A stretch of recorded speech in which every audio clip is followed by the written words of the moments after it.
Hello JEE aspirants. आज मैं देवेश गुप्ता, मेरे साथ हैं हर्ष मालव सर और जी शर्मा सर। हम लोग बेसिकली आज यहाँ पर इसलिए हैं, कुछ इंपॉर्टेंट बातें, कुछ इंपॉर्टेंट सेशन है ये हमारे लिए। ये सेशन बहुत इंपॉर्टेंट होने वाला है क्योंकि हम यहाँ डिस्कस करने जा रहे हैं क्या, dos and don't for JEE mains and advance.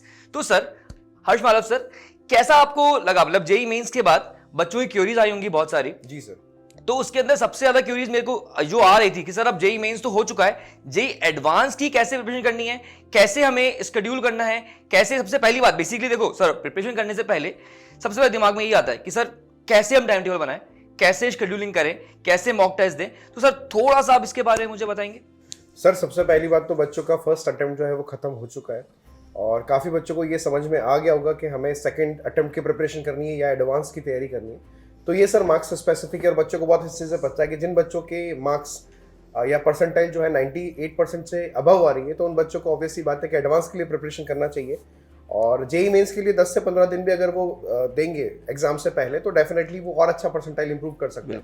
और जेई एडवांस के लिए अभी मेन फोकस उन लोगों को करना चाहिए। बाकी इनका अगर 98% से जिन बच्चों का कम है तो उनको मेंस पे स्पेसिफिकली फोकस करना चाहिए और बीच बीच में उनको जेई एडवांस के क्वेश्चंस भी सॉल्व करने चाहिए सर। बिल्कुल। तो यहाँ पर हमको ये समझ में आता है मोटा मोटा सर कि अगर मेरे पास 99% आ रही है तो हम लोग जेई एडवांस की तैयारी करें, प्राइमरी फोकस हमारा वही रहना चाहिए। और लास्ट का कुछ टाइम हम जेई मेंस को प्रिपेयर करेंगे ताकि हम अपनी परसेंटाइल और इंप्रूव कर सकें।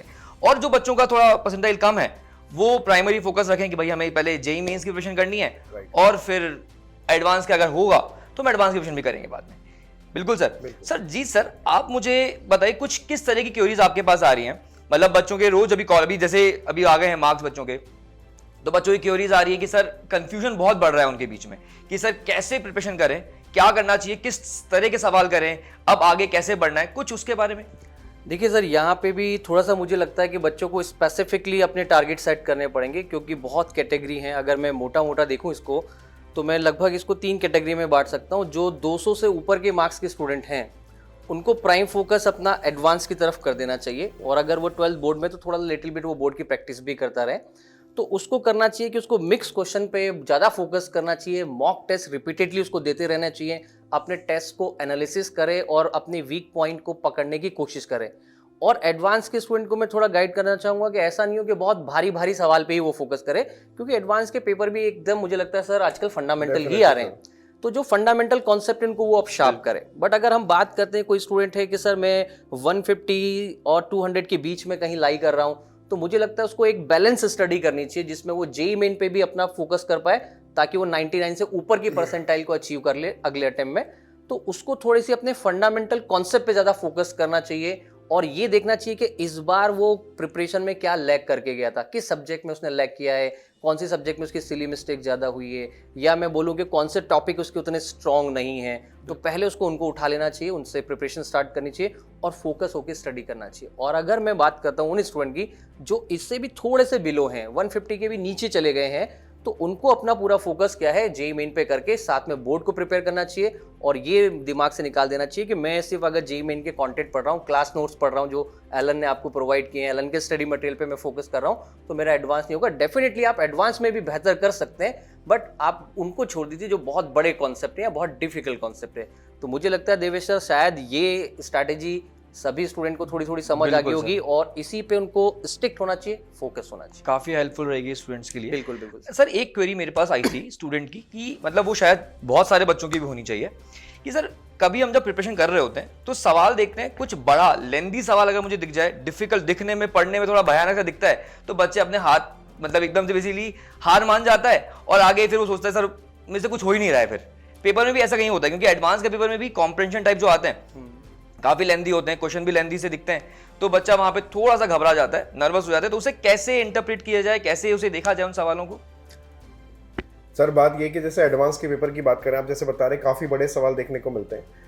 सर बच्चे को ये मेंटली प्रिपेयर रहना पड़ेगा कि जब मैं एडवांस का पेपर सॉल्व कर रहा हूँ तो मुझे पूरे पेपर की तरफ डाइवर्ट नहीं होना चाहिए। बिल्कुल ये सोचना चाहिए कि मैं कुछ पर्टिकुलर सेक्शंस या पर्टिकुलर अच्छे क्वेश्चंस में सेलेक्ट करके अगर सॉल्व करूंगा तो मुझे कहीं ना कहीं लगता है कि बच्चा जो थोड़ा वीक भी है या एवरेज भी है, अगर वो 40 to 45% क्वेश्चन को भी सही तरीके से मैनेज कर लेगा तो कहीं ना कहीं उसकी काफ़ी अच्छी रैंक आ सकती है। और रही बात लेंदी क्वेश्चंस की, तो लेंदी क्वेश्चंस कई बार ऐसा देखा गया है सर कि देखने में काफ़ी लेंदी होते हैं बट सॉल्व बहुत ईजिली तरीके से हो जाते हैं। तो फाइटिंग स्पिरिट रखना पड़ेगा बच्चों को थोड़ा सा कि हाँ अगर सवाल लेंदी है तो एक बार स्टडी करें, उसको देखें क्या मैं सॉल्व कर पाऊंगा नहीं कर पाऊंगा।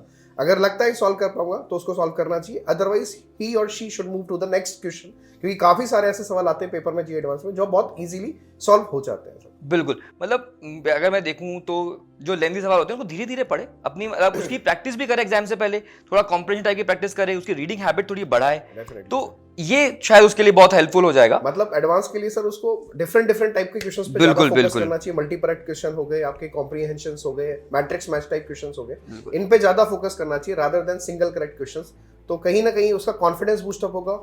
और दूसरी बात, जैसे 6 आवर्स की सिटिंग की प्रैक्टिस करना चाहिए, सबसे हाँ, इंपॉर्टेंट ये है सबसे इम्पोर्टेंट कि हमारी 6 आवर्स की प्रैक्टिस नहीं होती। हम शुरुआत के 3 आवर्स में बहुत अच्छा परफॉर्म करते हैं, पर आने वाले जो 3 आवर्स का जो हमारा एग्जाम होता है उसमें कहीं ना कहीं हमारी जो एनर्जी है उसमें कहीं ना कहीं डिक्लाइन दिखता है हमें। तो वो चीज़ हमें ध्यान रखनी कि हमारे 6 आवर्स जो है वो बेस्ट एफिशिएंसी के साथ निकले, तो कहीं ना कहीं हम 45-50% बहुत अच्छे से स्कोर कर सकते हैं। बिल्कुल सर, एक इंपॉर्टेंट बात जो आपने मुझे मतलब बच्चों के लिए बताई बहुत अच्छी है कि एडवांस के पेपर में हमको पूरा पेपर सॉल्व करने के पीछे नहीं भागना है। Definitely, जैसे कि मेंस में था, यही बहुत बड़ा डिफरेंस है मेंस और एडवांस में।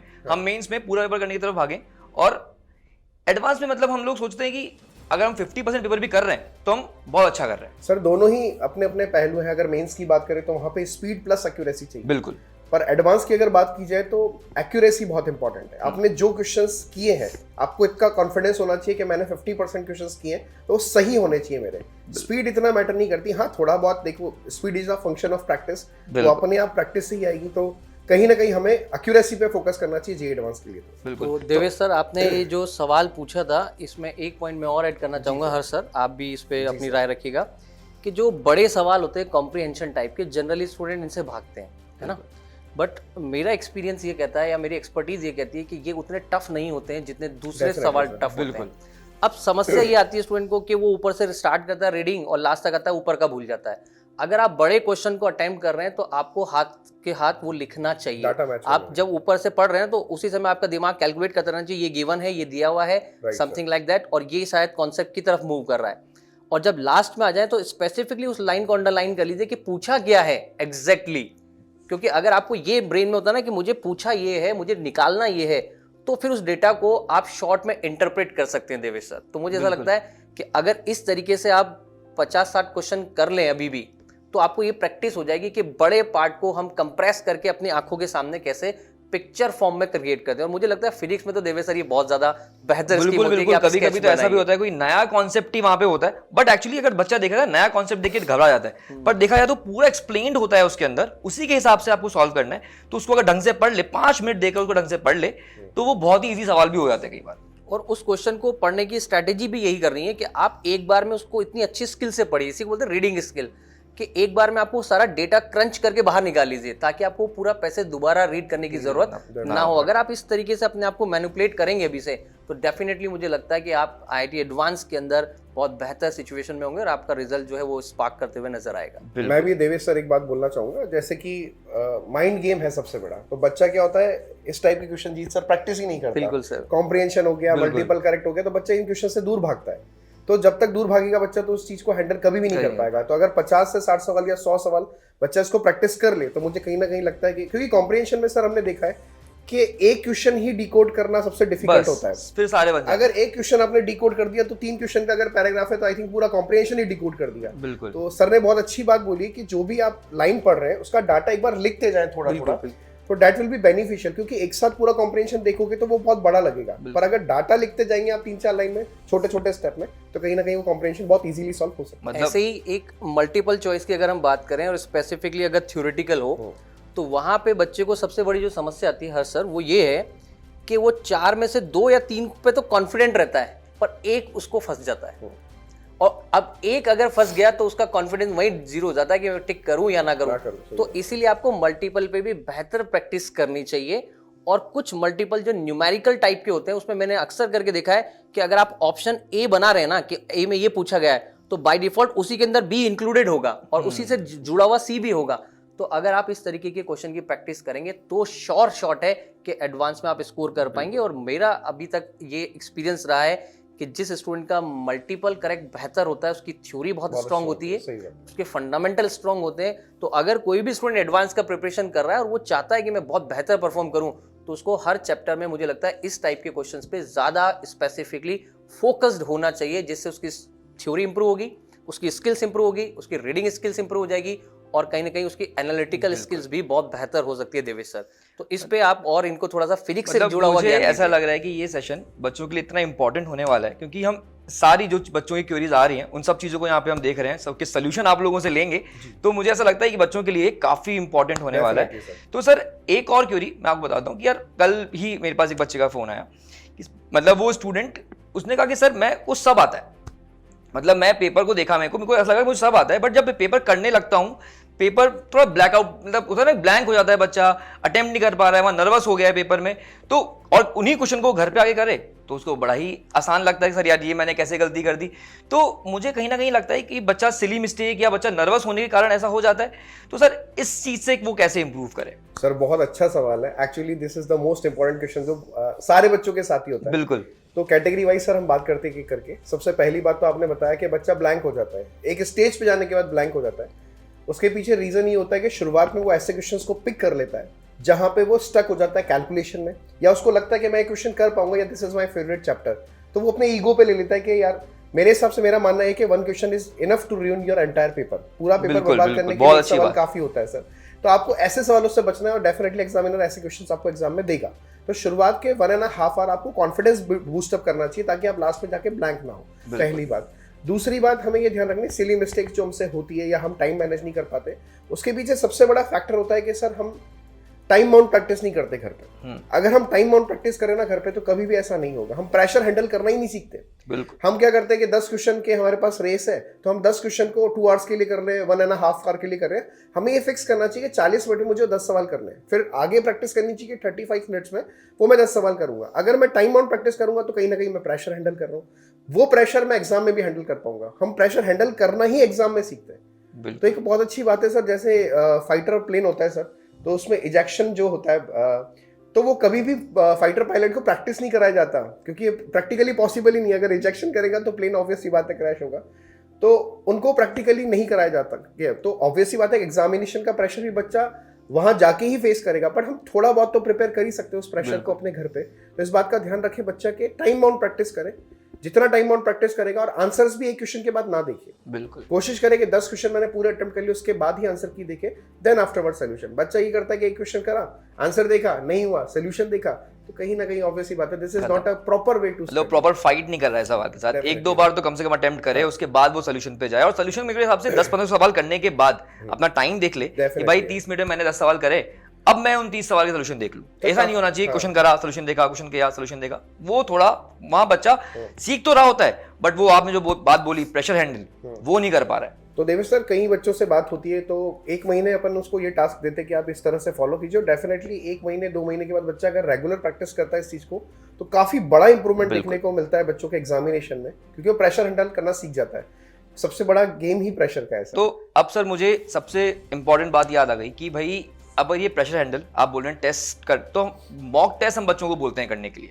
कई बार मतलब बच्चों को भी आजकल हम गाइड कर ही रहे हैं कि अब थोड़े से मॉक टेस्ट बढ़ाओ, मॉक टेस्ट दो, क्योंकि आपने सिलेबस तो पूरा ही कर लिया है, तो फुल सिलेबस टेस्ट दो, जितने ज़्यादा दोगे आप उतने ज़्यादा प्रैक्टिस करोगे। तो बेसिकली वही चीज़ हो रही है कि आप वहाँ पे टेस्ट दोगे तो थोड़ा प्रेशर हैंडल करना सीखोगे, उस पेपर को करना सीखोगे, कैसे अटेम्प्ट करना है, हर पेपर में अपनी गलतियों को एनालाइज करो। तो सर सब्जेक्ट वाइज आप कैसे हो सकते हैं, मतलब कैसे एनालाइज करना चाहिए टेस्ट को? जी सर थोड़ा आप इस पे गाइड करें बच्चों को। देवेश सर इसमें मुझे जो सबसे इंपॉर्टेंट चीज़ लगती है वो ये लगती है कि बच्चा टेस्ट से कब भागना शुरू करता है। सबसे पहले ये सोचना पड़ता है, वो टेस्ट से तब भागता है जब वो रॉन्ग डायरेक्शन में प्रिपरेशन कर रहा है, वो जिस भी जगह से जुड़ा हुआ है, जैसे अंडर गाइडेंस में स्टडी कर रहा है, सबसे पहले उसको उनका प्लानर देखना चाहिए और उस प्लानर को ये देखना चाहिए कि मेरा इनकमिंग टेस्ट क्या क्या है। अब मान लीजिए अगर कोई टेस्ट आ रहा है और उसकी 100% प्रिपरेशन नहीं है, बट डेफिनेटली वो ये श्योर करे कि अगर मेरी 50% प्रिपरेशन है तो मैं 50% पे भी वो पेपर अटेम्प्ट करूं और उसी के अकॉर्डिंग अपनी प्रिपरेशन को स्टार्ट करूं। अब दूसरा जो एक पॉइंट था प्रेशर का, उसमें मैं थोड़ा सा चाहता हूं कि अकेडमिकली तो हर सर ने सब कुछ समझा ही दिया है, एक थोड़ा सा ना फिलोसॉफिकल लॉजिक भी है कि डर बहुत कॉमन चीज है ना, और इस यंग जनरेशन में तो मुझे लगता है सर कि खोने का डर बहुत कुछ होता है। तो पहले आपको मेंटली अपने आप को स्ट्रांग करना पड़ेगा, क्योंकि दिस इज अ वॉर, ये एक तरह का वॉर है ना। वॉर में टेम्परामेंट बहुत इंपॉर्टेंट होता है और कॉन्फिडेंस, तो कॉन्फिडेंस भी फेक नहीं होना चाहिए। अब ये एक दिन में बिल्ड नहीं होता, आपको बिल्ड करना पड़ेगा। आप अपने आप को ये समझाइए कि मेरे पास खोने के लिए बहुत कुछ नहीं है, मेरे पास पाने के लिए, अगर मान लीजिए कोई पेपर आपका मॉक खराब होता है तो डेफिनेटली आप ये सीख गए कि उस पेपर ने आपको ये बता दिया कि देख भाई तुमको ये नहीं आता है, अपनी ये आपका गलतियां लैक है बिल्कुल। और आप इसको इंप्रूव करिए, अदरवाइज आपको फाइनल एग्जामिनेशन में बहुत मुश्किल हो जाएगी। जैसे अगर क्रिकेट की बात करें जो बहुत पॉपुलर है, तो जब मुझे जब तक याद है कि जब सचिन खेला करते थे तो बाउंसर का एक बहुत ही खौफ रहा करता था। तो उस समय ऐसा बोला जाता था कि इंडियन प्लेयर जो है बाउंसर को बहुत अच्छा नहीं खेलते हैं, हुक और पुल बहुत अच्छा नहीं करते हैं। बट अगर हम नई जनरेशन में देखें तो मुझे लगता है इस समय हुक और पुल इंडिया के अंदर बहुत कॉमन हो चुके हैं। तो आपको पहले आइडेंटिफाई करना चाहिए, इसीलिए मॉक टेस्ट बहुत इंपॉर्टेंट पार्ट प्ले करता है आपकी प्रिपरेशन जर्नी में। और फिलोसॉफिकली आपको थोड़ा स्ट्रांग होना पड़ेगा, आपके माइंड को पॉजिटिव बिल्ड करना पड़ेगा कि यस मैं कर सकता हूँ, और सभी करते हैं। ऐसा नहीं, हर साल कोई ना कोई तो हिस्ट्री क्रिएट करता ही है, और हर साल कोई ना कोई स्टूडेंट जो है बहुत ही एक्स्ट्रा ऑर्डिनरी परफॉर्म भी करता है। तो व्हाई नॉट यू, तो आप भी कर सकते हैं। तो अगर इस माइंड को पॉजिटिव रखेंगे आप तो डेफिनेटली करेंगे। दूसरा, एक प्रेशर का जो आपने ब्लैंक आउट का बारे में बात की थी, उसमें मुझे एक और बहुत बड़ा रीजन नजर आता है जो मैंने बहुत कॉमनली स्टूडेंट में देखा है, बट वो टॉपर में वो दिक्कत नहीं होती है कि वो घर पे क्या करते हैं, एक चैप्टर लेके बैठ जाते हैं। जस्ट फिजिक्स में काइनेमेटिक्स के सवाल करेंगे, अब आपका ब्रेन काइनेमेटिक्स सोच रहा है, आप क्वेश्चन काइनेमेटिक्स कर रहे हो। पेपर में ऐसा नहीं होगा, पेपर में एक काइनेमेटिक्स से, दूसरा थर्मोडायनेमिक्स से, और तीसरा मैकेनिक्स से। मल्टी कॉन्सेप्ट्स आते हैं, एक ही सवाल में 3-4 कॉन्सेप्ट मिले होते आपका हैं। ब्रेन स्विच नहीं कर पाता है, और स्विच नहीं कर पाता दैट मीन आपका ब्रेन उस केस में ब्लैंक आउट कर जाता है। आपको आता है, अब जब आप घर जाते हो तो प्रेशर हट जाता है, तो आप इजीली उसको सॉर्टिफाइड कर लेते हो। तो अगर आप अपने आप को थोड़ा इस तरीके से बिल्ड करेंगे तो डेफिनेटली एडवांस नॉलेज के साथ साथ आपकी स्पिरिट, आपकी टेम्परामेंट, और मुझे तो लगता है शायद एवरीथिंग, सारे पैरामीटर चेक कर लेता है कि आप वाकई में काबिल हैं या नहीं है। तो काबिलियत तो बिल्ड करनी पड़ेगी। सर यहाँ पे मुझे केमिस्ट्री, आप केमिस्ट्री एक्सपर्ट हैं, तो मुझे आपसे एक और चीज़ पूछनी है। बच्चों को काफ़ी दिक्कत रहती है सर केमिस्ट्री में, याद करने के लिए काफ़ी चीज़ें हैं, जनरली इनऑर्गेनिक में काफ़ी याद करना होता है। तो बच्चा कहता है सर हम एग्जाम में भूल जाते हैं, कैसे रिकॉल करें उन चीज़ों को, वो फॉर्मूले, वो की कॉन्सेप्ट्स कैसे रखें याद, कुछ आपकी एक्सपर्ट एडवाइस। मैं इसमें बहुत कॉमन सी बात करता हूँ, एक बहुत कॉमन है, भूलना is not a abnormal thing, this is a normal thing. अगर आप भूलते हैं, आप भूलते हैं, मैं भूलता हूँ, तो ये एक नॉर्मल सिनेरियो है ना कि आप भूल रहे हैं। भूलना अच्छी है बात है, बट हमने देखा है कि हम जनरली इसको एबनॉर्मलिटी में कन्वर्ट कर लेते हैं। This is a theoretical subject plus conceptual subject. अब अगर आईओसी के पार्ट की बात करें तो आपका टाइम सेविंग करने वाला सब्जेक्ट है ये, और डेफिनेटली क्वेश्चन फिक्स है, वहीं से घूम फिर के क्वेश्चन आते हैं। नए कॉन्सेप्ट बहुत रेयरली यहाँ पे आते हैं। प्रॉब्लम कहाँ होती है कि आप पहले एक ईगो बना लेते हैं कि मैं तो साइंस का स्टूडेंट हूँ और मैथमेटिक्स हूँ, इंजीनियरिंग करूंगा तो I don't believe in the remembering thing वगैरह वगैरह। ऐसा नहीं करना चाहिए, आपको स्कोर करना है बेहतर। तो देखिए, आप जब पहली बार केमिस्ट्री के फंडामेंटल चैप्टर को पढ़ते हैं आईओसी को, तो मुझे ऐसा लगता है आपको 1 हफ्ता 10 दिन लगता है उस चैप्टर को मेमोराइज करने में।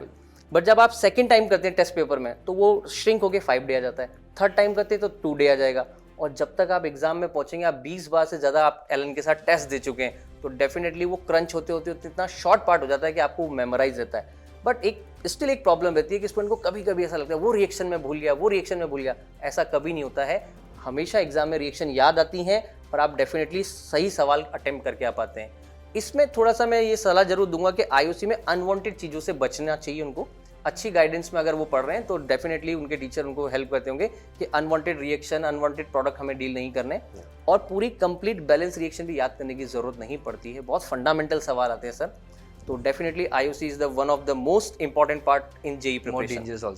और मोस्ट डेंजरस तो नहीं बोल सकता हूँ मैं, it's a easy concept, but इसको अगर आप स्टार्टिंग में इसके साथ एक निगेटिव ईगो बना लेंगे तो फिर ये आपके लिए ऐसा सरदर्द बन जाएगा कि आप इससे कभी भी बाहर मतलब नहीं सर निकल मुझे आपकी बातों से इतना समझ आया कि अपना रिवीजन टाइम टू टाइम चलता रहे। मतलब आप जब तक पूरा सब्जेक्ट पढ़ रहे हैं पूरा साल, कम से कम 20-25 बार आप रिवाइज कर चुके हैं उस चीज को। बिल्कुल बिल्कुल। इसमें हम एक सलाह और देते हैं, जैसे कि मान लीजिए एग्जाम के 5-7 दिन बचे हुए हैं, तो जनरली हम बोलते हैं कि अब आप ज़्यादा पढ़ने पे ध्यान मत दीजिए। बट मैं स्पेशली स्टूडेंट को कॉल करके अपने मेंटरशिप में ये गाइड करता हूँ कि लास्ट के 4-5 दिन में आप कुछ मत पढ़िए, आईओसी जरूर पढ़िए, क्योंकि आईओसी लास्ट में आप एक बार पढ़ेंगे ना तो वो सीधा आपके दिमाग में छप जाएगी और दिमाग से सीधा आउटपुट बाहर आ जाएगा। बिल्कुल। तो मुझे लगता है अगर आपको रैंक इंप्रूव करनी है तो आईओसी आपके लिए बहुत बड़ा रोल प्ले कर सकता है। बहुत बढ़िया। हर्ष सर, अब आप मुझे एक चीज बताइए, बच्चों को एक बार ये क्या बोलते हैं, स्ट्रेस एंजाइटी बहुत होती है प्रिपरेशन के ड्यूरेशन में भी, और एग्जाम में तो हो ही जाती है। उनको काफी परेशान रहते हैं, सर हमको बहुत स्ट्रेस हो रहा है, क्या होगा हमारा, कैसे करेंगे। वो उसी में अपना इतना समय खराब कर चुका होता है कि वो और ज्यादा उसका स्ट्रेस बढ़ता ही चला जाता है। तो इससे कैसे इंप्रूव किया जाए? देवेश सर, सबसे पहली बात तो मैं हमेशा ऐसे क्लासेस में बच्चों को बोलता हूँ कि अपनी डिक्शनरी से एक शब्द आप हमेशा के लिए हटा दीजिए, वो है प्रॉब्लम। क्योंकि जितना हम इस शब्द के बारे में सोचेंगे ना कि प्रॉब्लम है, ये प्रॉब्लम है, वो प्रॉब्लम है, तो I think student should replace this word by situation. तो कहीं ना कहीं बच्चा अगर प्रॉब्लम शब्द को सिचुएशन से रिप्लेस कर दे तो मुझे कहीं ना कहीं लगता है आधा भार था उसका वहीं कम हो जाएगा। बिल्कुल। जैसे पेरेंट्स को बताता है मुझे ये प्रॉब्लम है, उसको ये सोचना चाहिए मुझे ये सिचुएशन मिली है, this is the task I have been assigned और मुझे बहुत अच्छे से इस टास्क में परफॉर्म करके दिखाना है। तो एक रीजन कहीं ना कहीं ये होता है कि मेंटली वो ये सोच लेता है कि मेरे पास बहुत सारी प्रॉब्लम्स है, ये प्रॉब्लम, टेस्ट में नंबर नहीं आ रहे, मेरा ये चैप्टर कंप्लीटली, मेरा ये बैकलॉग नहीं है। तो सबसे बड़ा कारण होता है एंजाइटी और स्ट्रेस का, उसका बैकलॉग सबसे पहला कारण। बैकलॉग की वजह से टेस्ट में नंबर नहीं आना, ये दूसरा एंजाइटी। भाई एंजाइटी और स्ट्रेस बच्चा तभी लेगा कहीं ना कहीं वो लैग बिहाइंड करेगा। तो बच्चे को ये बात ध्यान रखनी कि जब मैं टेस्ट दे रहा हूँ तो मुझे हमेशा टेस्ट का वैल्यूएशन करना चाहिए या मुझे उसको देखना चाहिए कि मैं कहाँ पे गलत हूँ। अगर आप अपनी गलतियों से नहीं सीख रहे, अपनी गलतियों को इंप्रूव नहीं कर रहे, तो ऑब्वियस सी बात है वो स्ट्रेस और एंजाइटी बढ़ती ही जाएगी, कम नहीं होगी। और फिर इसका तो कोई हेल्प भी नहीं कर सकता, मतलब अपनी गलती तो आपको खुद को ही सीखना है। बिल्कुल देवेश सर, मतलब अपन बच्चों को हमेशा एडवाइस करते हैं कि टेस्ट तो सबसे बड़ी चीज है जो आपको एनालाइज करना चाहिए हमेशा। अगर आप नहीं करते, सर ने बहुत अच्छा एग्जांपल दिया, जैसे क्रिकेट का एग्जांपल दिया, तो एक एग्जांपल मुझे भी याद आया 2004 में जब Sachin was playing with Australia, तो वहां पे बार बार आउट हो रहे थे, बिल्कुल ड्राइव पे। तो उसके बाद उन्होंने डिसाइड किया कि मैं पूरे मैच में ही उन्होंने कवर ड्राइव नहीं मारा और डबल सेंचुरी आई थिंक उन्होंने मारा था और एक भी शॉट जो था वो कवर ड्राइव में नहीं था। तो दैट इज द थिंग, ये चीज हमें भी ध्यान रखनी है कि हमें अपनी मिस्टेक से सीखना है। तो कहीं ना कहीं अगर हम मिस्टेक से नहीं सीखेंगे, इनको इंप्रूव नहीं करेंगे, तो स्ट्रेस और एंजाइटी बनी रहेगी। दूसरी बात ये कि हम बैकलॉग्स ना होने दें। हमेशा ये चीज ध्यान रखें कि हमारी करंट क्लासेस सबसे इंपॉर्टेंट है। बिल्कुल। अगर हम करंट क्लासेस अटेंड नहीं कर रहे हैं, चाहे वो ऑनलाइन क्लासेस हो चाहे आपकी ऑफलाइन क्लासेस हो, इफ यू आर मिसिंग ना, देन मींस आप सबसे बड़ा प्रॉब्लम क्रिएट कर रहे हो, सबसे बड़ा सिचुएशन क्रिएट कर रहे हो। और मोस्ट ऑफ द स्टूडेंट, मेरे को लगता है सबसे ज्यादा दिक्कत ही रहती है बैकलॉग में। हाँ। बच्चा एक क्लास छोड़ेगा, 2 क्लास छोड़ेगा, फिर उसकी आदत सी बन जाती, क्योंकि उसको वो आएगा कुछ समझ ही नहीं आ रहा होगा। सर सबसे हाँ। तो पूरा एकदम एक साइकिल ही बन जाती है उसके साथ कि भाई मैं छोड़ रहा हूँ, क्लास छोड़ रहा हूँ, बैकलॉग इकट्ठा हो रहा है, फिर वो पुराना बैकलॉग करते करते आगे भी बैकलॉग कर रहा है अपना।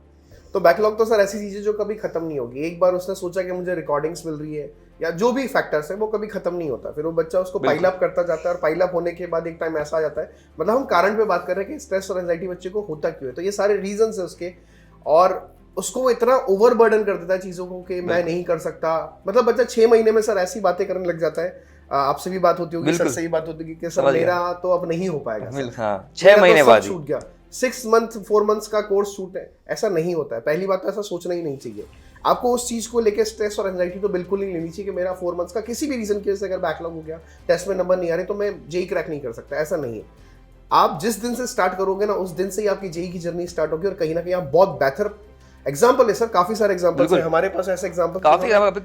लास्ट ईयर भी काफी स्टूडेंट्स थे अपने पास, मतलब ऐसे स्टूडेंट्स हैं, काफी स्टूडेंट्स आपने ही पढ़ाए होंगे सर, जी सर आपने ही पढ़ाए होंगे कि भाई हमारा प्रिपरेशन थोड़ा हो सकता है, कोई भी XYZ रीजन हुआ हो, कभी सिलेबस नहीं हो पाया, कुछ भी हुआ, पहला अटेम्प्ट अच्छा नहीं हुआ, पर उसने सेकंड अटेम्प्ट में बहुत ही अच्छा कर दिया, क्योंकि हार नहीं मानी, वही फाइटर एकदम लड़ता चला गया और एकदम मेहनत करी और सेकंड अटेम्प्ट उसने बहुत अच्छा किया। हाँ, तो देवेश सर मतलब स्ट्रेस और एंजाइटी तो ठीक है, ये सारे कारण हो गए। अगर आपको कैसे कम कर सकते हो उस चीज को, तो आप पेरेंट्स के साथ बैठिए, उनसे बातचीत कीजिए, अपनी प्रॉब्लम्स को उनके साथ शेयर कीजिए, ट्राई टू फाइंड आउट सब सोल्यूशन बाय पेरेंट्स। और अगर आपको लगता है कि फैकल्टीज से बात हो रही है, तो फैकल्टीज से बात करके उन चीजों को रिजॉल्व करने की कोशिश कीजिए कि मेरी जो प्रॉब्लम है वो कैसे रिजॉल्व कर सकता हूं। सोचकर हाँ, डेफिनेटली सारे एक्सपीरियंस लोग हैं, आपको इतने सालों का अनुभव है एलन के टीचर्स के पास, जो आपके साथ शेयर करेंगे कि कहीं ना कहीं आप इस प्रॉब्लम को कैसे दूर कर सकते हैं या कैसे ना कैसे इसका सोल्यूशन निकाल सकते हो। और डेफिनेटली हर चीज का सोल्यूशन सर हम लोगों ने दिया है और वो प्रॉब्लम भी सॉल्व हुई है। तो सोचेंगे तो स्ट्रेस और एंजाइटी बढ़ेगा, और नहीं सोचेंगे, बातचीत करेंगे तो खत्म होगा। और दूसरी बात, हमें मेडिटेशन भी करना चाहिए साथ के। बिल्कुल, ये बहुत इंपॉर्टेंट है। मतलब एग्जाम से पहले मेडिटेशन, मतलब अपने आप को थोड़ा सा रिलैक्स रखना चाहिए। एग्जाम से 10-15 दिन तो कम से कम ऐसे होने चाहिए क्योंकि बच्चा इतना पढ़ चुका होता है, वो स्ट्रेस हो चुका होता है, सैचुरेट हो चुका होता है, तो थोड़ा मेडिटेट करे, थोड़ा घूमे, पेरेंट्स से बात करे, अपने फ्रेंड्स फैमिली मेंबर्स इनसे बात करे। हाँ, पर यहाँ पे ये हो जाता है कि फिर वो पढ़ाई ना छोड़े, पढ़ाई रेगुलरली करता रहे, पर हाँ बीच बीच में अपने पेरेंट्स से बात करे, पूरा अपनी प्रॉब्लम्स को उनसे डिस्कस करे। इसमें मुझे एक पॉइंट और लगता है सर कि बेसिकली स्ट्रेस एंजाइटी जहाँ से स्टार्ट होती ना बिल्ड होना, वो है कि आप डिसिप्लिन में नहीं थे। स्टार्टिंग से आपने डिसिप्लिन छोड़ रहा है, आप किसी दिन तो 6 घंटे पढ़ रहे हैं, फिर 3 दिन तक आप ब्लैकआउट कर गए, 3 दिन तक आपने कुछ किया ही नहीं है, फिर आप अचानक एकदम मोटिवेट हो जाते हैं, है ना, जस्ट काइंड ऑफ कि मैं बहुत अच्छा करूंगा, make a time table like that, और उसके बाद फिर 8 घंटे पढ़ लिए। बिल्कुल। अगर आप जेई की प्रिपरेशन या किसी भी कॉम्पिटिटिव एनवायरनमेंट में हैं, तो अगर आप डिसिप्लिन में हैं और सिर्फ 4 ही घंटे पढ़ रहे हैं, आपको कभी स्ट्रेस, कभी एंजाइटी होगी ही नहीं। मतलब इनफ है, डेफिनेटली। आप अपनी फिजिक्स केमिस्ट्री की मैथ्स रेगुलर क्लासेस हो रही हैं वो क्लास लो, एक डेढ़ घंटा रोज का उन क्लास को देना है कि भाई हमको रिवाइज करना है, और जो होमवर्क दिया वो खत्म करो, बस इतना वो बच्चा कर लेना साल भर। जेई एडवांस तो क्या है, बहुत इजी है उसके लिए। डिसिप्लिन, मुझे लगता है कंपटीशन एग्जाम में discipline is one of the most important की ऑफ सक्सेस। अगर आप डिसिप्लिन में नहीं है तो आपकी नॉलेज कितनी भी शार्प हो, मुझे नहीं लगता कि आप बहुत बेहतर आउटपुट लेकर आएंगे। हर साल मैं ऐसे कई स्टूडेंट को देखता हूं जिनको आप कोई भी क्वेश्चन पूछेंगे तो वो बहुत बेहतर आउटपुट देते हैं, बहुत बेहतर जवाब देते हैं, लॉजिकल स्किल्स बहुत अच्छी होती है, बट परफॉर्म नहीं कर पाते हैं। उसका रीजन यही है कि वो डिसिप्लिन में कभी नहीं रहे, और लास्ट में आते आते वो एंजाइटी, डिप्रेशन, स्ट्रेस, इन सब में आ जाते हैं। फिर वो अपने पेरेंट्स और एज वेल एज फैकल्टी से भी दूर भागते हैं, बिल्कुल, क्योंकि उनको पता है कि अब सच सामने आने वाला है। तो वो जो डर क्रिएट हो जाता है माइंड में, उसकी वजह से वो स्ट्रेस उसके ऊपर हावी हो जाता है। फिर वो करता क्या है, ओवरथिंक, बस वो सोचता है, लूप बनाते सोचता ही रहता है। अगर आप ऐसे सोचते रहेंगे तो मुझे नहीं लगता डेफिनेटली आप निकल पाएंगे। सोचिए कम, काम करिए ज्यादा, और अपने आप को डिसिप्लिन में बनाइए। अगर आपका कुछ बिगड़ गया तो आज से शुरू कीजिए, पर आज से स्टिल डिसिप्लिन में रहें, तो डेफिनेटली आप सक्सेस पा जाएंगे। मतलब मोटा मोटा हमको, मतलब बेसिकली अपने Just आसपास के लोग जो अगर हैं, इसको बोले तो this is not a T20 है ना, this is a test match preparation. यही बोलने वाला था यहाँ मैं पर कि फोकस होके पढ़ना पड़ता है, आपको रुकना पड़ता है। एवरीडे काउंट है। और आप ये मत सोचिए कि सामने वाले के पास कोई हथियार नहीं है, उसके पास ऐसे ऐसे क्वेश्चन है कि आप कितने भी धुरंधर हो किसी भी चैप्टर के, वो आपको एक ही सवाल में, जैसे सर ने बोला कि एक ही क्वेश्चन बर्बाद करने के लिए बहुत होता है जेईई एडवांस में, बिल्कुल, वो एक ही क्वेश्चन आपके 15 मिनट ले जाएगा और आपको निगेटिव कर जाएगा। बिल्कुल। तो आपको टेस्ट मैच की तरह से प्रिपरेशन करनी है, आपको सीखना है और आगे बढ़ते रहना है। तो मुझे लगता है यहाँ से निकल जाएगा स्टूडेंट, अगर इन चीजों को वो फॉलो करेगा तो। सही है।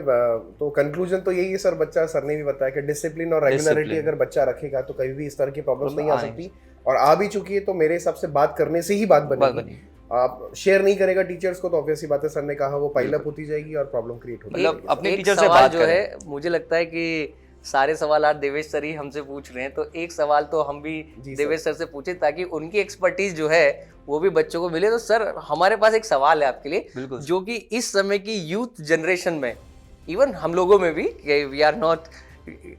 We are also part of that youth wings, तो डिस्ट्रैक्शन, सोशल मीडिया एंगेजमेंट बहुत हैवी है। मेरे को एक सवाल बहुत कॉमनली मिलता है कि सर मैं 8 घंटे पढ़ता हूँ या पढ़ती हूँ, बट मेरे से क्वेश्चन नहीं बनते हैं, मेरा होमवर्क कंप्लीट नहीं होता है। तो क्या लगता है कि वो सच में 8 घंटे पढ़ते हैं या पढ़ती हैं, और उनका डिस्ट्रैक्शन है कहीं ना कहीं? मैं तो पहले तो मैं अपना एग्जांपल ले लूँ एक बार। मतलब बेसिकली मुझे भी ऐसा लगता है कि इंस्टाग्राम, फेसबुक और ये बहुत सारे सोशल मीडिया ऐप्स हैं हमारे पास, इसमें टाइम बहुत वेस्ट होता है। एक बार अगर आप चालू करो ना वो रील्स देखना, तो हमको ऐसा लगता है कि बहुत टाइम वेस्ट हो जाता है। मैं कुछ डोपामिन भी रिलीज कर अरे रहे सर, हैं मतलब वो, हाँ बिल्कुल, मतलब वो आपको एकदम देखते रहोगे। अब मैं अपना खुद का बता रहा हूँ कि मैंने एक बार सिर्फ अपना फोन में देखा कि भाई कितना मेरा स्क्रीन टाइम है। सर उस दिन मैंने 6 घंटे मेरा स्क्रीन टाइम था। 24 घंटे में से क्लासेस लेने के बाद फिर भी 6 घंटे मेरा स्क्रीन टाइम था। उस दिन से मेरे को लगा कि यार ये गड़बड़ चीज़ है। और फिर बच्चों को फिर मैंने एडवाइस यही करता हूँ कि अपना स्क्रीन टाइम फिक्स कर दो फोन का। मतलब अगर आपको देखना है ठीक है देखो, पर आधा पौन घंटा इनफ है। मतलब मैं तो कहूँगा अभी इस ड्यूरेशन में अपने ऐप्स को डीएक्टिवेट कर दो। इंस्टाग्राम हो गया, फेसबुक हो गया, इन सबसे थोड़ा दूर रहे। यूट्यूब हो गया। पर बच्चा फिर ये होता है कि सर पढ़ते भी हम यूट्यूब से हैं, सर हम क्लासेस भी ऑनलाइन लेते हैं। तो सर इसमें काफ़ी अच्छे ऐप्स भी आते हैं जिसके अंदर हम लोग उन मतलब कुछ चुनिंदा ऐप्स के नोटिफिकेशंस को हटा सकते हैं, मतलब उसे खत्म कर सकते हैं। तो सिर्फ आप क्या करो, उन ऐप्स से अपने कुछ जो नोटिफिकेशन है उन इंस्टाग्राम के, फेसबुक के, यूट्यूब के, उनको हटाओ। जो काम की चीज़ है बस वो करो बस। मुझे इसमें एक चीज़ लगती है सर कि सर कि हम ये बोलें किसी भी स्टूडेंट को कि आप कंप्लीटली वॉक आउट कर जाइए सोशल नेटवर्क से, इससे तो आजकल तो थोड़ा फिजिबल लगता नहीं है, बट हाँ मैं बोल सकता हूँ कि आप अपने जो आप जिस कंटेंट को देख रहे हैं उसको स्पेसिफिक कर सकते हैं। आप वो देखिए जो कंटेंट आपके फ्यूचर को बेहतर कर सकता है, ना कि आप वो कंटेंट देखिए जो आपको सिर्फ एक पेन या आपको एक एंजाइटी या आपको एक प्यारा सा डोपामीन दे रहा है जिससे आपको ऐसा अच्छा फील आ रहा है। तो मुझे लगता है आप रील से भागिए, रील की जगह आप बेटर कोशिश कीजिए। मतलब इनका एक डार्क साइड भी है और एक ब्राइट साइड भी है। तो बेसिकली बच्चों को तो हम यही मोटिवेट करेंगे आप थोड़ा ब्राइट साइड, मतलब बेसिकली जो उनके काम आने वाली चीजें उन पे देखें। क्योंकि आजकल आप देखोगे ना इंस्टाग्राम इन सब पे जो रील्स आप देखना चालू करोगे उसी तरह की रील्स आपको बार बार आएंगी, यहाँ पे भी आएंगी, फेसबुक पे भी आएंगी, यूट्यूब पे भी आएंगी, वो सेम कंटेंट आपको हर जगह मिलेगा। तो बेसिकली वो आपको एक लूप में डाल देता है और फिर वो वही चीज आपको बार बार और दिखा रहा है। बच्चे को ऐसा लगने लगता है कि ये जो कोट किया हुआ है ये दर्द इसने मेरा लिया है, शायद इसलिए वो ज्यादा उससे टचअप करता है, बाकी है तो वो फेक ही। बिल्कुल। तो मुझे लगता है उसको अपना कंटेंट स्पेसिफिक करना चाहिए, और कुछ ऐसे कंटेंट हैं जो आपको अच्छा नॉलेज दे रहे हैं, अच्छा ज्ञान दे रहे हैं। जैसे मैं अगर बात करूं, कोई पोइट्री आप पढ़ लीजिए, अगर आपको नोबल अच्छा लगते हैं तो नोबल की रीडिंग करिए, ऑडियो बुक सुनिए। इस टाइप के अगर आप कंटेंट देखेंगे तो शायद आप डिस्ट्रैक्शन से तो बच जाएंगे, और एटलीस्ट मुझे लगता है इससे आप अपनी एंजाइटी, प्रेशर, इन सबको हैंडल करना भी बहुत बेहतर सीख जाएंगे। बिल्कुल। तो आप चलाइए, नो डाउट, बट लिमिटेड चलाइए, और मुझे लगता है कि आप कंटेंट को स्पेसिफिक करिए। अगर ऐसे करते हैं तो आप डिस्ट्रैक्शन से भी थोड़ा दूर रह पाएंगे। बिल्कुल सर, तो बहुत ही सर, अच्छा। जैसे जी सर और देव सर आपने बताया, मैं भी कुछ ऐड ऑन करना बिल्कुल चाहूंगा। बिल्कुल सर, ये एक्सपर्टीज बहुत जरूरी है जी सर आज के लिए। मैं ये कहना चाहूंगा कि हमारा गोल जो है ना, हमारे सामने क्लियर होना चाहिए कि हमें क्या बनना है। बिल्कुल। और अगर हम इस तरह के एक्सक्यूजेस देते टीचर को कि सर मेरा डिस्ट्रैक्शन हो रहा है, मैं मोबाइल 5 घंटे यूज़ करता हूँ, 6 घंटे यूज़ करता हूँ, यूट्यूब चलाता हूँ, तो भाई सीधी सी बात है कि तेरा जो ये 1-2 साल का जो तेरा करियर है या जो तेरी जर्नी है, ऑब्वियस सी बात है ये पूरी लाइफ तेरे और तेरी फैमिली को सेट करने वाली लाइफ है। If you are studying this 2 year ना, मतलब बहुत अच्छे से आपने पूरा 100% डेडिकेट कर दिया 2 ईयर्स के लिए, तो आप और आपकी फैमिली का जो कह सकते हैं ना कहाँ पहुंच जाएंगे आप लोग, आप इमेजिन नहीं कर सकते। बिल्कुल। तो ये फोन चलाना, डिस्ट्रैक्शन या यूट्यूब चलाना, इंस्टाग्राम चलाना, ये पूरा जिंदगी करना है आपको। बिल्कुल। बट ये जो 2 साल है आपकी लाइफ के ना, ये आपसे सब कुछ छीन लेंगे अगर आप ये सब करने लग जाओगे। तो आपको मेंटली स्ट्रांग होना पड़ेगा, जैसे सर ने बोला डिसिप्लिन होना पड़ेगा। तो अगर आप खुद से ही डिसिप्लिन नहीं हो सकते इस चीज में, मतलब ये चीज तो आपको टीचर से पूछना ही नहीं चाहिए कि मेरे को ये डिस्ट्रैक्शन हो रहा है। बिल्कुल, खुद को समझ में आना चाहिए। हाँ, कि आपका गोल है यार, जेई आपका गोल है, मतलब इट्स योर गोल। आपको किसी चीज की मोटिवेशन की जरूरत नहीं पड़नी चाहिए कि मुझे सर मोटिवेशन चाहिए, मुझे आईआईटीएन बनना है, I want some motivation, sir मुझे मोटिवेट करो। तो सर ये क्यों भाई, तेरा गोल है, सेल्फ मोटिवेटेड इंसान को तेरा रहना गोल चाहिए। है, दिस इज योर गोल। इस गोल के लिए तुझे किसी भी ड्राइविंग फोर्स की, किसी भी मोटिवेशन की और किसी भी डिस्ट्रैक्शन आना ही नहीं चाहिए। अगर ऐसा हो रहा है तो कहीं ना कहीं तुझे तेरा गोल ही फिक्स नहीं है। तो मेरा मानना है कि ये सब सवाल तो बच्चों के मन में आने ही नहीं चाहिए, तो दूर रहे ऐसी चीजों से बच्चे।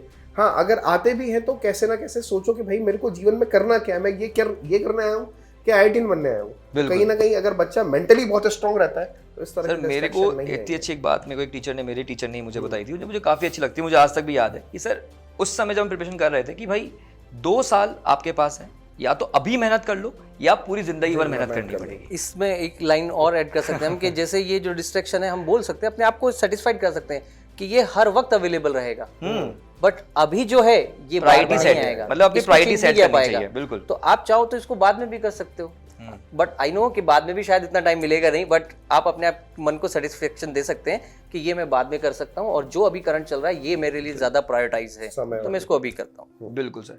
अब सर लास्ट इंपॉर्टेंट बात की, पेपर से पहले बच्चों को, हर्ष सर आप बताएं कि पेपर से पहले उन्हें कोई इंपॉर्टेंट गाइडेंस जो आप देना चाहते हो कि क्या करें, क्या उनके दिमाग में रहना चाहिए?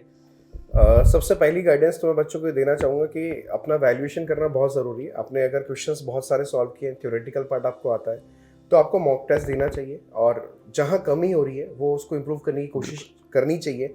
और मेरा मानना ये है कि मॉक टेस्ट देने का मतलब ये नहीं है कि आप बहुत सारे मॉक टेस्ट दें। बच्चा क्या करता है सर, वीक में 4 मॉक टेस्ट दे देता है। तो कहीं ना कहीं मुझे लगता है कि अगर इतने मॉक टेस्ट आप दे रहे हो या इतने टेस्ट की प्रैक्टिस कर रहे हो, तो कहीं ना कहीं सरप्राइजिंग फैक्टर खत्म होता है। ज़्यादा टेस्ट देने से भी सरप्राइजिंग फैक्टर खत्म होता है, फिर आपको ऐसा लग जाता है टेस्ट ही तो है, नॉर्मल सी बात है। बिल्कुल, ऐसा नहीं होना चाहिए। टेस्ट एक बहुत बड़ी चीज़ होना चाहिए आपके लिए, हमेशा उसमें सरप्राइजिंग फैक्टर क्रिएट होना चाहिए। तो मेरे हिसाब से वीक में 2 टेस्ट आप दीजिए, ज़्यादा टेस्ट की तरफ ऐसा मत कीजिए कि डेली हम मॉक दे रहे हैं। 6 आवर्स की आप प्रैक्टिस कीजिए बैठने की, सिटिंग दीजिए 3 आवर्स के स्लॉट में, उसी टाइम भी दीजिए जिस टाइम पे एडवांस का एग्जामिनेशन होता है। इस बात का भी ध्यान रखिए ताकि आपकी स्लीप साइकिल या जो भी आपकी प्रॉब्लम्स है वो अभी आपके सामने आ जाए, ताकि आप उसको रिमूव कर पाए। बिल्कुल, आपके दिमाग को पता होना चाहिए भाई इस समय मुझे पेपर देना है। ये दूसरी गाइडेंस मैंने दी। तीसरी बात मैं आपको बताऊं कि हमें एवरीडे शब्द अपनी लाइफ से नहीं निकालना है। अभी हमारे पास जितना भी टाइम बचा हुआ है, एवरीडे आपने फिक्स करना है कि मेरे को 100 सवाल करने हैं या 150 सवाल करने हैं, पर वो एवरीडे करना है। इट्स नॉट लाइक दैट 3 दिन किए फिर 2 दिन नहीं किए, तो ये चीज बहुत गलत है। एवरीडे आपको इस बात का ध्यान रखना है। और चौथी बात, मैं बहुत इंपॉर्टेंट बात जो बोलना चाहूंगा कि wear your failure as a badge of honour, because failure is the next step towards success. आप कहीं ना कहीं अगर फेल हुए हैं या आप गिरे हैं तो डेफिनेटली आप उठेंगे भी सही। जरूरी नहीं है कि जो पत्थर हम फेंके उससे हम टूटे। कुछ चीज़ें सिखाने के लिए भी होती है। तो बहुत अपने माइंडसेट को बहुत पॉजिटिव रखिए, अभी भी कुछ गया नहीं है। जितना पॉजिटिव माइंडसेट आप रखेंगे, खुश रहेंगे, उतना ज़्यादा आप अचीव कर पाएंगे चीज़ों को। तो पॉजिटिव माइंडसेट बहुत जरूरी है। और बहुत अच्छी लाइन से, असफलता एक चुनौती है, इसे स्वीकार करो, क्या कमी रह गई देखो और सुधार करो, जब तक सफल ना हो नींद चैन को त्यागो तुम, संघर्ष का मैदान छोड़कर मत भागो तुम, कुछ किए बिना ही जय जयकार नहीं होती और कोशिश करने वालों की कभी हार नहीं होती। अगर आप कोशिश करते रहेंगे, निरंतर प्रयास करते रहेंगे, तो आप इस कम टाइम में भी बहुत बड़ा डिफरेंस क्रिएट कर सकते हैं। बिल्कुल। तो बस पॉजिटिव माइंडसेट रखना है सर। जो बातें बताई गई है इस सेशन में, काफ़ी इंपॉर्टेंट बातें बताई देवेश सर ने, जीत सर ने और मैंने खुद ने, उन सारी बातों को आपको ईमानदारी से फॉलो करना है। और ऐसा नहीं सोचना कि सर ने बात बता दी, एक दिन मोटिवेशन रहा, 2 दिन मोटिवेशन रहा। मैंने पहले ही बोला है कि मोटिवेशन देने की जरूरत, आपको बस अपना गोल पता होना चाहिए, मोटिवेशन अपने आप निकल के आता है। बिल्कुल। तो ये वाली बात है सर। सर ये सवाल आपके लिए भी, मतलब मैं आपसे तो और स्पेसिफिकली ये पूछना चाहूंगा कि पेपर एग्जाम जब वो देने जा रहा है, तो उस एग्जाम के ड्यूरेशन में उसे क्या ध्यान में रखना चाहिए, मतलब क्या करे वो? सर यहाँ पे एग्जाम जो है बहुत बड़े लेवल का है, और किसी भी स्टूडेंट के करियर का सबसे इम्पोर्टेंट डे है कि वो जेईई एडवांस का पेपर देने जा रहा है। 2 साल उसने जी तोड़ मेहनत की है, उससे जुड़े हुए लोगों को बहुत उम्मीदें हैं। तो पहले तो दूसरों की उम्मीदों को अपने ऊपर हावी ना होने दे, पहले तो अपने आप को ये मान ले कि मैं इस दुनिया में बेहतर हूँ और मैं बेहतर करूँगा और हर दिन बेहतर करूँगा। आज जो भी हूँ मैं उससे कल बेहतर होकर बाहर आऊँगा। दूसरा, वो अपने एग्जाम के लास्ट 10 to 15 डेज को पहले से प्लान कर ले, प्रिपरेशन के टाइम पे ही, कि मुझे जैसे मान लीजिए केमिस्ट्री में कुछ थ्योरेटिकल पार्ट है, फिजिक्स में कुछ थ्योरेटिकल पार्ट है, मैथ्स में तो आई थिंक कोई ज़्यादा स्पेसिफिक थ्योरेटिकल पार्ट नहीं होता, बट मैथ्स में फॉर्मूला देख सकते हैं। तो इन सबको वो स्पेसिफिकली कर ले कि लास्ट के 4-5 दिन बस मैं यही करूंगा, और एक स्पेसिफिक की पॉइंट कि लास्ट के 3-4 दिन पहले कोई मॉक टेस्ट ना दे, क्योंकि अगर उसमें अप हो गया तो भी नुकसान देगा और डाउन हो गया तो भी नुकसान दे जाएगा। ओवर कॉन्फिडेंस में भी आप जाओगे और लोअर कॉन्फिडेंस में भी आप जाओगे। तो 4-5 दिन पहले आप बिल्कुल भी कोई मॉक टेस्ट वगैरह देने की सोचे नहीं, और ये भी नहीं सोचे कि क्या आ रहा है मार्केट में। इन सब चीजों से थोड़ा दूर रहें, बने रहें। और लास्ट के जो 2-3 दिन रहते हैं वो बहुत क्रूशियल स्पेसिफिक होते हैं। खुश रहें। Spend your time with your parents and your colleague, जो भी आपके दोस्त हैं और जो भी आपके अच्छे फ्रेंड सर्कल है, उनके साथ बिताइए। किसी भी नेगेटिव गाय के साथ मत बिताइए कि वो कोई ऐसा बंदा मिल जाए जो कुछ भी उल जुलूल बातें करता है। बिल्कुल। और अपने आप को काम रखिए, रिलैक्स महसूस कीजिए, थोड़ा सा फिजिकली फिट रहने की कोशिश करें, लाइट फूड को लें ताकि आपकी बॉडी एकदम रिलैक्स रहे। और जितना ज़्यादा सोने में थोड़ी सी प्रॉब्लम होती है उस समय पे स्टूडेंट को कि वो नींद नहीं आती, दिमाग में सवाल चलते हैं, तो कोशिश करें कि सोने के लिए कुछ बुक वगैरह की हेल्प लें या कोई पोइट्री की हेल्प लें, जिसको पढ़ते पढ़ते आपको ज़्यादा नींद आ जाए। इस तरीके से अगर वो बिहेव करेगा तो डेफिनेटली अच्छा करेगा। अब बात करते हैं, अगर वो एग्जामिनेशन हॉल में जा रहा है तो वो क्या करके जाएगा। तो नॉर्मल सी बात है, वो अपने पेरेंट्स के साथ मिलके जाएगा। तो कोशिश करें कि अगर पेरेंट्स आपके साथ सेंटर तक जाते हैं तो this is the best option कि पेरेंट्स आपके साथ जाते हैं। नहीं जाते हैं तो आप बहुत स्ट्रांग होंगे ही, और कॉन्फिडेंस में लेकर जाए उनको कि मैं अंदर जा रहा हूँ एग्जामिनेशन में और मैं फोड़ कर बाहर आऊँगा। बिल्कुल। अब पेपर में क्या सिचुएशन आती है वो आपके लिए सरप्राइजिंग होगी ना। मतलब यहाँ पे सर मैं एक चीज ऐड करूंगा, एडवांस का paper is full of surprises, तो वहाँ पे कई बार पैटर्न भी बदल जाता है। तो बच्चों को एक मेरी तरफ से इंपॉर्टेंट बात कि सर इंस्ट्रक्शंस जरूर पढ़ें, बिल्कुल अच्छे से पढ़ें, 5 मिनट लगा के पढ़ें आराम से। मतलब ऐसा नहीं कि जो लास्ट स्टेज का पेपर आया था बिल्कुल वैसे आ जाए, हो सकता है कि वहाँ पे पैटर्न बदल जाए। तो उस बिल्कुल तो वो बहुत इंपॉर्टेंट बात है। और एक बात सर आपने बहुत इंपॉर्टेंट बताई, फिजिकली फिट। मतलब मैं चाहता हूँ कि 2 साल बच्चे ने प्रिपरेशन करी, ये लास्ट के कुछ 1-2 महीने बचे हैं, मतलब अपनी तबीयत खराब ना करें, अपने आप पे थोड़ा ज्यादा ध्यान दें, प्रायोरिटी अपनी हेल्थ को दें। पढ़ाई तो साल भर करी है, पढ़ाई तो करनी है, बट अपनी हेल्थ को बहुत ज्यादा इंपॉर्टेंस दें, क्योंकि ये बहुत ज्यादा आपका एक तरह से कह सकते हैं एग्जाम में बहुत ज्यादा इंपॉर्टेंट है कि आप एकदम फिट और मेंटली फिट, फिजिकली फिट रहें पेपर देने के लिए, तभी आप हिट होंगे सर। बिल्कुल, तभी आप हिट होंगे सर। तो सर मुझे लगता है आज हमने बहुत सारी बच्चों की क्वेरीज रिजॉल्व करी हैं, काफी डिस्कशन कर लिया उस पर। आप लोगों के पास कुछ एक्स्ट्रा हो, मतलब जो आपके पास आया हो, जो हमने यहाँ डिस्कस नहीं किया हो, तो वो आप शेयर कर सकते हैं, बाकी नहीं, अदरवाइज हम इस सेशन को एंड करते हैं। मैं इसमें एक लाइन और बस ऐड करना चाहूँगा कि मुझे लगता है आज जितना भी एक्सपर्टीज़ हमारे पास इतने सालों से कलेक्ट हुई है वो सारी हमने यहाँ पे रख दी है, तो स्टूडेंट को बहुत हेल्पफुल होगी ये सब। और सब्जेक्ट वाइज भी हमने काफ़ी कुछ बताया, बट मैं उन स्टूडेंट के लिए ज़रूर बात करूँगा जो इस समय पे 250 प्लस हैं। अब उनके सामने चैलेंज ये है कि 250 से जो 300 के बीच की जो जर्नी होती है उसमें 10 मार्क्स बढ़ाना आसान काम नहीं है ना। तो उसके लिए उनको स्ट्रेटेजिकली प्लान करना पड़ेगा, उनको ये सोचना पड़ेगा कि किस चैप्टर में उनको ऐसा लगेगा नोट्स पढ़ते वक्त कि ये तो सब मुझे आता है, ये सारे क्वेश्चन मैंने करे हुए हैं, तो कहाँ वो लैग कर रहा है उसको ये नहीं पता चल रहा है। तो ऐसे केस में उसको ये सोचना पड़ेगा कि स्पेसिफिक एक चैप्टर को फोकस करें और थोड़ा सा रीथिंक करके ये सोचे कि इसमें वो पर्टिकुलर कौन से टॉपिक हैं जिस पे मेरी प्रैक्टिस उतनी ज़्यादा नहीं है, उसके क्वेश्चन इतने ज़्यादा अवेलेबल ही नहीं है, उनको थोड़ा सा प्रैक्टिस टॉपिक करे, स्पेसिफिक हाँ, हो जाए वो, और उसको थोड़ा सा रीड करे अच्छे से। और वही मैं बोलूँगा कि उसकी अगर वो एनसीईआरटी को भी थोड़ा सा स्पेसिफिकली देख लेता है तो डेफिनेटली वो 250 से 280 290 वाला जो गैप उसके बन रहा है 30-40 मार्क्स का, वो तभी उसका फुलफिल होगा जब वो इन स्पेसिफिक चीज़ों को सोच कर जाएगा। क्योंकि प्लान आपको करना है, आपको डिसीजन लेना है कि आपके अंदर लैग कहाँ पर है। तो ये मैं ऐड करना चाहूँगा। तो सर मेरे हिसाब से हमने काफ़ी सारी बातें बता दी है बच्चों को, काफ़ी सारे पॉइंट्स थे जो आपने हमसे पूछे और हमने अपना पूरा एक्सपर्टाइज और आपने अपना पूरा एक्सपर्टाइज दिया काफ़ी सालों का।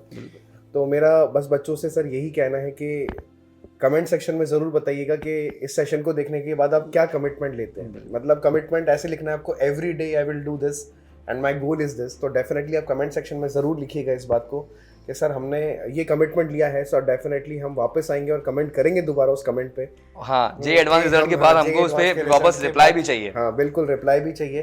तो इसी के साथ हम इस सेशन को एंड करते हैं। Students, thank you so much everyone for patience listening. Have a good day and hopefully this session is very useful to everyone.